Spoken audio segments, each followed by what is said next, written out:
Assalamualaikum warahmatullahi wabarakatuh. Alhamdulillahi rabbil alamin. Wabihi nasta'in ala umurid dunya waddin.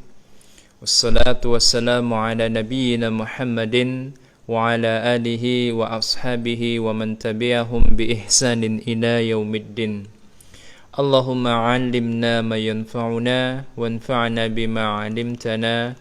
Amin ya rabbal alamin.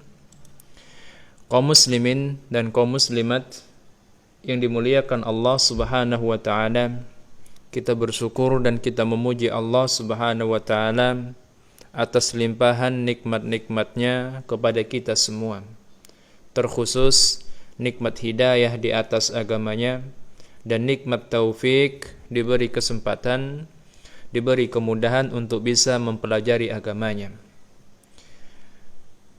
Insyaallah taala pada kesempatan ini kita akan melanjutkan pelajaran kita di dalam program Belajar Tauhid, dan ini adalah majelis kita yang ke-6.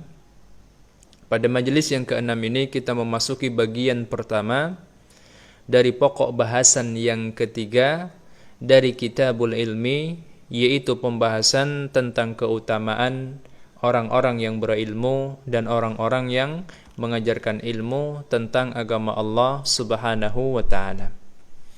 Kaum muslimin dan kaum muslimat yang dimuliakan Allah Subhanahu wa taala, orang-orang yang memiliki pemahaman yang baik tentang agama Allah Subhanahu wa taala dari kalangan penuntut ilmu, mereka itu adalah orang-orang yang memiliki keutamaan, orang-orang yang memiliki keistimewaan yang sangat banyak dalam kehidupan dunia ini dan dalam kehidupan akhirat nantinya.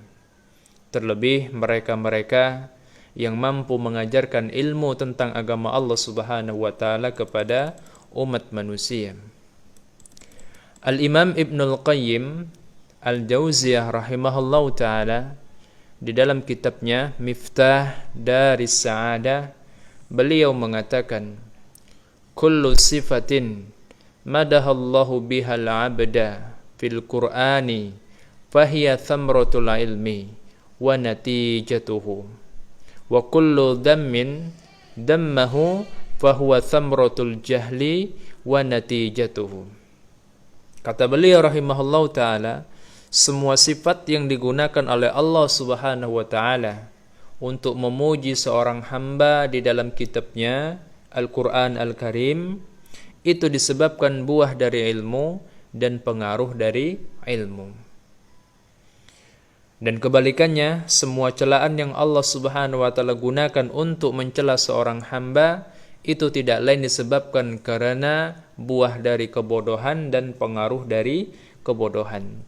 Jadi, Allah Subhanahu wa taala itu memuji seorang hamba disebabkan ilmunya, dan Allah Subhanahu wa taala mencela seorang hamba itu disebabkan karena kebodohannya. Itu artinya ilmu itu merupakan sebab kemuliaan seorang hamba di hadapan Allah Subhanahu wa taala, dan kebalikannya, kebodohan itu menyebabkan seseorang itu rendah kedudukannya, tercela di sisi Allah Subhanahu wa taala. Kaum muslimin dan kaum muslimat yang dimuliakan Allah Subhanahu wa taala, berikut ini kita akan menguraikan sedikit tentang keutamaan orang-orang yang berilmu dan mengajarkan ilmu agama Allah Subhanahu wa taala. Yang pertama adalah bahwasannya orang-orang yang berilmu itu diangkat derajatnya oleh Allah Azza wa Jalla melebihi keumuman manusia. Sebagaimana firman Allah Azza wa Jalla di dalam surah Al-Mujadalah atau Al-Mujadilah ayat yang ke-11, Allah Subhanahu wa taala berfirman, yarfa'illahu alladhina amanu minkum walladhina utul ilma darajat. Niscaya Allah Subhanahu wa taala pasti akan meninggikan derajat orang-orang yang beriman dan derajat orang-orang yang berilmu pengetahuan di antara kalian. Ya, beberapa derajat di atas manusia umumnya. Kaum muslimin dan kaum muslimat yang dimuliakan Allah Subhanahu wa taala, dan Nabi kita sallallahu alaihi wasallam juga bersabda, di dalam hadis yang diriwayatkan oleh Imam Muslim, innallaha yarfa'u bihadzal kitabi aqwaman wa yadha'u bihi akharin. Sesungguhnya Allah Azza wa Jalla mengangkat derajat beberapa kaum, dengan sebab kitab ini. Maksudnya dengan sebab Al-Qur'an. Wa yadha'u bihi akharina. Dan Allah Subhanahu wa taala pun merendahkan beberapa kaum dengan sebabnya, dengan sebab Al-Qur'an. Maknanya Allah Subhanahu wa taala mengangkat derajat beberapa kaum disebabkan karena mereka mau mempelajari, memahami dan mengamalkan kitabullah, ya. Dan kebalikannya Allah Subhanahu wa taala merendahkan, menghinakan beberapa kaum disebabkan karena mereka berpaling dari kitabullah, berpaling dari Al-Qur'an, tidak mau mempelajari, memahami dan mengamalkan Al-Qur'an. Maka Al-Qur'an yang itu adalah ilmu tentang syariat Allah Subhanahu wa taala menjadi sebab suatu kaum itu ditinggikan atau direndahkan oleh Allah Subhanahu wa taala. Al-Imam Sufyan ibnu Uyainah rahimahullahu taala mengatakan, arfa'un nasi manzilatan man kana bainallahi wa baina ibadihi. Ya. Orang-orang yang paling tinggi kedudukannya di sisi Allah Subhanahu wa taala adalah orang-orang yang berada antara Allah dan hambanya. Ya, yang menjadi penghubung antara Allah Subhanahu wa taala dengan para hamba. Siapa mereka? Wahumul anbiya'u wal ulama. Mereka itu adalah para nabi dan para rasul. Karena para nabi inilah yang mengajarkan manusia tentang agama Allah Subhanahu wa taala, mengenalkan mereka tentang Allah Subhanahu wa taala, perintah-perintahnya dan juga larangan-larangannya, sehingga mereka ini berada di antara Allah Subhanahu wa taala dengan para hambanya. Begitu juga para ulama yang merupakan pewaris para nabi. Iya. Mereka ini adalah manusia-manusia yang paling tinggi kedudukannya di sisi Allah Subhanahu wa taala. Nabi dan para ulama, ya, mereka itu adalah orang-orang yang paling mulia di sisi Allah Subhanahu wa taala dibandingkan dengan hamba-hamba Allah Subhanahu wa taala yang lainnya, disebabkan mereka ini adalah hamba-hamba Allah yang paling bertakwa. Karena sebagaimana dikatakan oleh Allah Subhanahu wa taala, inna akramakum indallahi atqakum. Sesungguhnya orang yang paling mulia di antara kalian di sisi Allah Subhanahu wa taala adalah orang yang paling bertakwa di antara kalian. Ya. Dan para nabi disebabkan dengan ilmu yang mereka miliki, mereka itu adalah orang-orang yang paling bertakwa kepada Allah Subhanahu wa taala. Ini menyebabkan mereka menjadi manusia-manusia yang paling tinggi kedudukannya di sisi Allah Subhanahu wa taala. Kemudian yang kedua, di antara keutamaan orang-orang yang berilmu dan mengajarkan ilmu adalah bahwasannya orang yang berilmu itu adalah orang yang paling takut kepada Allah Subhanahu wa taala. Sebagaimana firman Allah Subhanahu wa taala, "Innama yakhsyallaha min ibadihil ulama." Sesungguhnya yang takut kepada Allah di antara para hamba-hambanya hanyalah para ulama, yaitu orang-orang yang berilmu. Ya, orang-orang yang berilmu. Karena al-khasyah, rasa takut, ya, khasyah itu rasa takut yang diiringi dengan pengagungan terhadap zat yang ditakuti. Karena yakhsya, al-khasyah, rasa takut kepada Allah Subhanahu wa taala, ini adalah pangkal daripada ketakwaan seorang hamba kepada Allah Subhanahu wa taala. Ya, semakin seseorang itu mengenal Allah Subhanahu wa taala, maka semakin besar rasa takutnya kepada Allah Subhanahu wa taala, berarti bertambah juga kadar ketakwaannya kepada Allah Subhanahu wa taala. Al-Imam Ibnu Katsir rahimahullah mengatakan, ai innama yakhshahu haqqa khasyatihi al-ulama al-arifuna bihi. Sesungguhnya yang paling takut kepada Allah dengan takut yang sebenarnya adalah para ulama, orang-orang yang berilmu, yang benar-benar mengenal Allah Subhanahu wa taala. Karena semakin, ya, li'annahu kullama kanat al-ma'rifatu lil-'azimi al-qadiri al-'alimi al-mawsufi bisifatil kamali al-man'uti bil asma'il husna, ya. Karena semakin seseorang itu mengenal Allah Subhanahu wa taala yang Maha Agung, Maha Mampu, Maha Mengetahui, ya, zat yang disifati dengan sifat-sifat yang sempurna dan dinamai dengan nama-nama yang paling indah, ya, setiap kali seseorang itu lebih mengenal kepada Allah Subhanahu wa taala, kullama kanat al-ma'rifah bihi atam wal ilmu bihi akmal kanat al-khasyatu lahu a'dham, ya. Maka ketika seorang hamba itu mengenal Allah lebih sempurna, ketika itu pula ia akan lebih memiliki rasa takut kepada Allah Subhanahu wa taala dan akan terus bertambah rasa takutnya kepada Allah Subhanahu wa taala. Para ulama mengatakan man kana billahi a'rab kana billahi akhwab. Siapa yang paling mengenal Allah, maka dialah yang paling takut kepada Allah Subhanahu wa taala. Dan tidak ada yang lebih mengenal Allah Subhanahu wa taala dengan sifat-sifatnya yang sempurna dan nama-namanya yang indah kecuali orang-orang yang berilmu. Sahabat yang mulia Ibnu Mas'ud radhiyallahu anhu mengatakan, "Kafa bi khasyatillahi 'ilman wa kafa bil ightirari bihi jahlan." Cukuplah rasa takut kepada Allah itu disebut sebagai ilmu. Ya. Dan kebalikannya, cukuplah tertipu dengan tidak mengingat Allah disebut sebagai sebuah kebodohan. Jadi hakikat daripada ilmu itu adalah rasa takut kepada Allah Subhanahu wa taala. Kita mempelajari ilmu adalah untuk memupuk dan meningkatkan rasa takut kita kepada Allah Subhanahu wa taala. Ini tujuan menuntut ilmu. Untuk menumbuhkan dan menambah rasa takut kita kepada Allah Subhanahu wa taala. Al-Imam Ahmad bin Hanbal rahimahullahu ta'ala mengatakan ra'sul ilmi khasyatullah ta'ala. Pokok dari ilmu itu adalah rasa takut kepada Allah Subhanahu wa ta'ala. Atau sebagaimana yang dikatakan oleh sahabat yang mulia Abu Hurairah radhiyallahu anhu, laisal ilmu bikasratir riwayah wa innamal ilmul khasyah. Yang namanya ilmu itu bukan banyaknya riwayat, bukan banyaknya hafalan. Akan tetapi yang namanya ilmu yang sesungguhnya itu adalah rasa takut kepada Allah Subhanahu wa ta'ala. Ini yang perlu kita garis bawahi. Pokok dari ilmu adalah rasa takut kepada Allah Subhanahu wa ta'ala. Kita mempelajari ilmu untuk menumbuhkan dan meningkatkan rasa takut kita kepada Allah Subhanahu wa ta'ala. Sehingga ada yang mengatakan man kana zada ilmuhu walam tazid khasyatuhu fawailun lahum.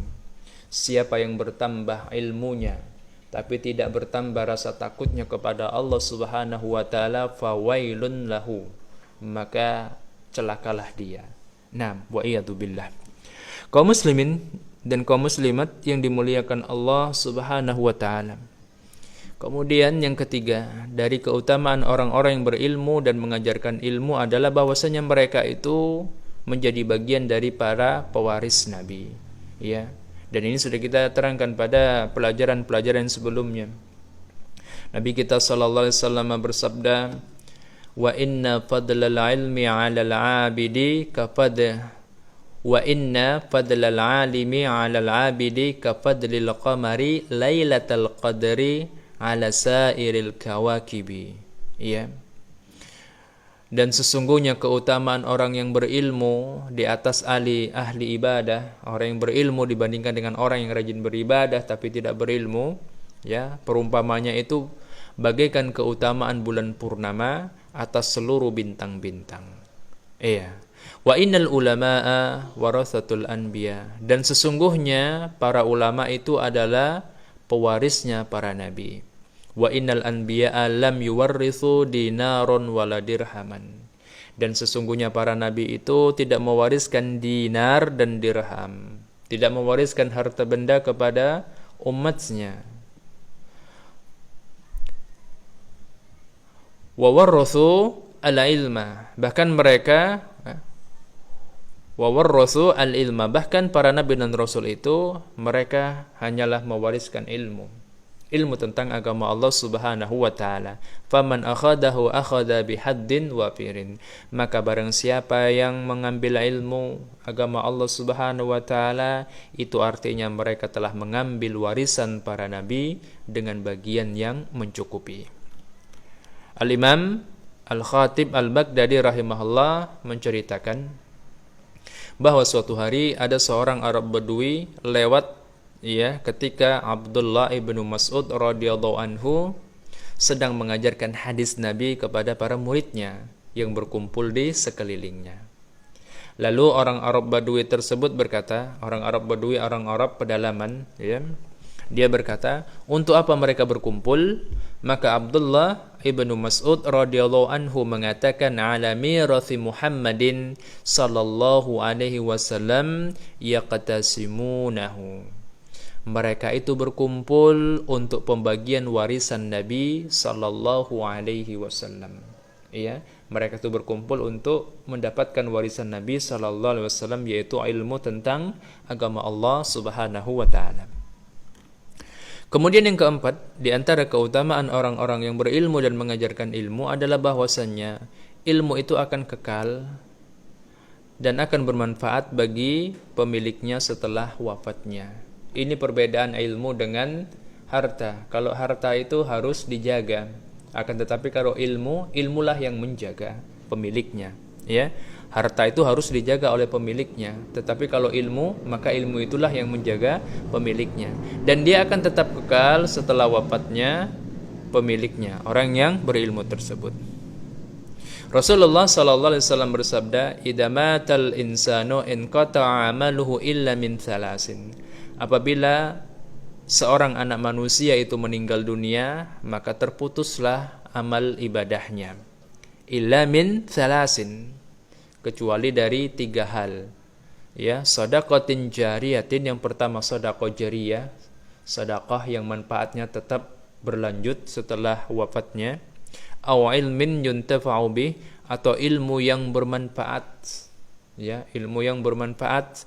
Aw waladin salihin yad'ulah, atau anak yang soleh yang mendoakannya. Kaum muslimin dan kaum muslimat yang dimuliakan Allah Subhanahu wa taala. Kemudian yang kelima, di antara keutamaan orang-orang yang berilmu tentang agama Allah Subhanahu wa taala adalah bahwasannya mereka itu didoakan ampunan oleh penduduk langit dan bumi. Sebagaimana sabda Nabi sallallahu alaihi wasallam, sahibul ilmi yastaghfiru lahu kullu syai'in hatal hut fil bahr. Segala sesuatu dari makhluk-makhluk Allah memintakan ampun bagi ahlul ilmi, bagi orang-orang yang berilmu. Hatta al-hut fil bahr, sampai-sampai ikan di lautan. Ini keberuntungan yang besar. Ketika seseorang itu didoakan ampunan, dimintakan ampunan atas dosa-dosanya oleh penduduk langit, yaitu malaikat, dan juga penduduk bumi sampai ikan-ikan di lautan. Kita tahu malaikat itu adalah makhluk-makhluk Allah yang sangat taat, yang tidak pernah bermaksiat. Dan begitu juga ikan-ikan di lautan, binatang-binatang seluruhnya, mereka adalah hamba-hamba Allah Subhanahu wa taala yang senantiasa taat dengan aturan-aturan Allah Subhanahu wa taala. Kalau kita didoakan oleh orang yang kita anggap saleh, yang mereka itu tidak terbebas dari dosa, kita merasa nyaman, kita merasa yakin bahwasannya doa tersebut akan bermanfaat, akan diijabah oleh Allah Subhanahu wa taala. Lantas bagaimana ketika kita didoakan oleh malaikat Allah Subhanahu wa taala, penduduk langit yang tidak pernah bermaksiat kepada Allah Subhanahu wa taala, juga didoakan oleh ikan-ikan di lautan, oleh semut-semut di sarangnya, seperti disebutkan dalam sebagian hadis, yang mereka ini semuanya adalah makhluk-makhluk Allah yang tidak pernah bermaksiat kepadanya. Ini keberuntungan menjadi orang yang berilmu dan mengajarkan ilmu, dimintakan ampunan atas dosa-dosanya oleh para malaikat di langit dan juga oleh makhluk-makhluk Allah di bumi. Kaum muslimin dan kaum muslimat yang dimuliakan Allah Subhanahu wa taala, dari pelajaran kita kali ini kita bisa menyimpulkan bahwasannya di antara keutamaan orang-orang yang berilmu dan mengajarkan ilmu adalah yang pertama, diangkat derajatnya oleh Allah Subhanahu wa taala, melebihi derajat manusia pada umumnya. Kemudian yang kedua, menjadi orang yang takut kepada Allah Subhanahu wa taala, dan ini adalah modal dasar untuk ketakwaan yang akan membawa kebahagiaan hidup di dunia dan keselamatan hidup di akhirat, ya. Karena pokok dari ilmu adalah rasa takut kepada Allah Subhanahu wa taala. Kemudian yang ketiga, menjadi pewaris para nabi. Menjadi pewaris para nabi. Iya. Dan mereka akan menjadi manusia-manusia paling mulia karena mereka adalah yang menghubungkan hamba-hamba Allah dengan Rabb mereka Allah Subhanahu wa taala. Yang keempat adalah bahwasannya ilmunya akan kekal dan akan bermanfaat setelah wafatnya. Ini akan menjadi amal jariyah kepadanya, ya, yaitu sebuah amalan yang pahalanya tetap mengalir setelah wafatnya pelakunya. Dan yang kelima adalah bahwasannya orang-orang yang berilmu dan mengajarkan ilmu mereka itu senantiasa dimohonkan ampunan atas dosa-dosanya oleh penduduk langit dan bumi. Dan masih ada beberapa keutamaan-keutamaan yang lainnya yang insyaallah akan kita sebutkan pada pelajaran berikutnya. Yang bisa kita kesimpulkan pada pelajaran kita kali ini, ya, poin terpenting pada pembahasan ini adalah bahwa, ya, ini perlu dicatat, kemudian diingat dan diamalkan. Yaitu bahwa hakikat dari ilmu itu adalah rasa takut kepada Allah Azza wa Jalla. Hakikat dari ilmu adalah rasa takut kepada Allah Azza wa Jalla, yang melahirkan ketakwaan dan menjadi sebab keberuntungan di dunia dan akhirat. Sebagaimana dikatakan Ibnu Mas'ud radhiyallahu anhu, cukuplah rasa takut kepada Allah itu disebut sebagai ilmu, dan cukuplah tertipu dengan tidak mengingat Allah, ya, disebut sebagai suatu kebodohan. Jadi sekali lagi, kita mempelajari ilmu adalah untuk menumbuhkan dan meningkatkan rasa takut kita kepada Allah Subhanahu wa taala. Ya, khasyah kita, rasa takut kita dan pengagungan kita kepada Allah Subhanahu wa taala. Karena inilah sumber kebaikan seorang hamba dalam kehidupan dunianya dan dalam kehidupan akhiratnya. Insyaallah kita lanjutkan pelajaran kita pada pertemuan yang akan datang. Kita cukupkan majelis yang ke-6 ini sampai di sini. Nas'alullah an yuwaffiqana fi kulli ma yuhibbuhu wa yardahu. Kita memohon kepada Allah Subhanahu wa taala agar Allah Subhanahu wa taala senantiasa memberikan taufiknya kepada kita di atas hal-hal yang dicintai dan diridhoinya. Amin.